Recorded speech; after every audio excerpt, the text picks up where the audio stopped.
message for you all tonight, and it centers around Matthew 24:24. It talks about how there will be false Christs and false prophets that will arise in the end times and perform great signs and wonders, so as to lead astray, if possible, even the elect. I'd like to focus on the false Christs portion of this verse because many people take this literally, and that there will be men or women in the end times that are claiming to be Jesus Christ himself. Now, while this is happening, I do not believe that this was the intent of this verse, and I'll share with you my thoughts just in a second on what I think it is. For the literal translation of false Christs, this is happening, and to a small degree. You have this man here in Brazil who is claiming to be Jesus Christ reincarnated. I think globally, worldwide, there's probably less than 15 people, maybe even less than that are actually claiming to be Jesus Christ. And even in doing so, they garnish very, very, very small followings of people. What I think the true intent of this verse is, and what is such a grand deception, because the enemy is not going to use these whacked out people that are only garnishing 5 to 20 followers at a time. He wants to deceive as many people as possible. And the deception that I see, and the big danger to Christianity, is not Hinduism and Buddhism or Islam. It is false Christianity that is the biggest deception of them all. And while we know there's a lot of denominations out there that are practicing all sorts of gospels that are not the true gospel, there is something that's really becoming profound across all around the world, and it's about this all you need is love message. I talked about this in my interview with Stephen Bancars. It's just only about love. Jesus always loved you. Doesn't matter what you do in this world, you can keep on doing it. Another popular campaign was Love Has No Labels. It's only focused around love. And so you can consider this the new age if you want. And the Pope is really playing into this as well, saying that it doesn't really matter whether you're Christian, Buddhism, whatever, the one world religion, we're all children of God. And so you're seeing this intertwining of not only all the religions together, but specifically regarding the New Age, you're seeing Christianity merge with secularism very profoundly. And so here's a lot of the things that I found on my vacation that I wanted to share with you. The first one is here. It's all about Justin Bieber and how he's got his Christian faith reborn.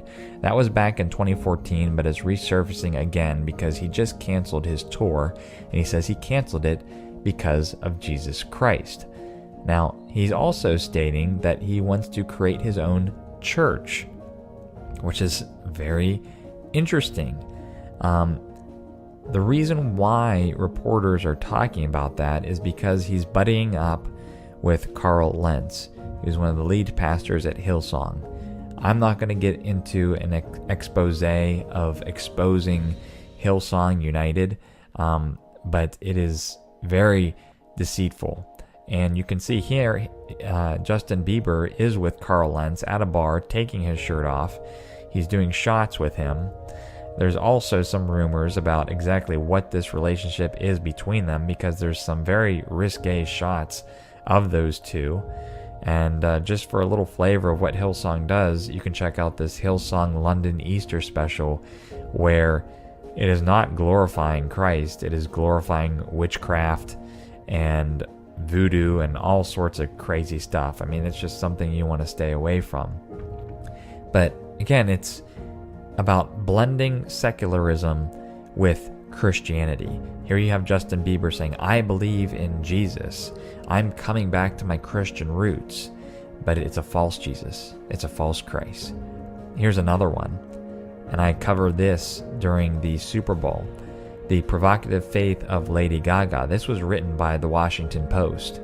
And it talks about how Lady Gaga basically led the whole United States in worship. So here's a quote from that article. It says, America and the world will witness not just a pop star, but a prominent Christian take the stage at NRG Stadium on Sunday.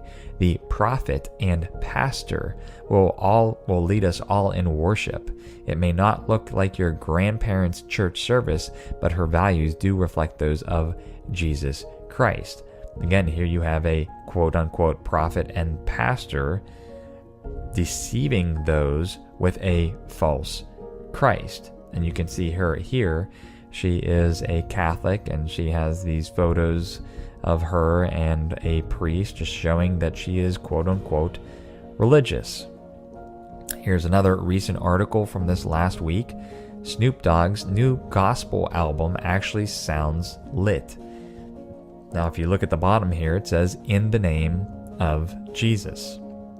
Again, another false Christ. So what's the main message here, guys?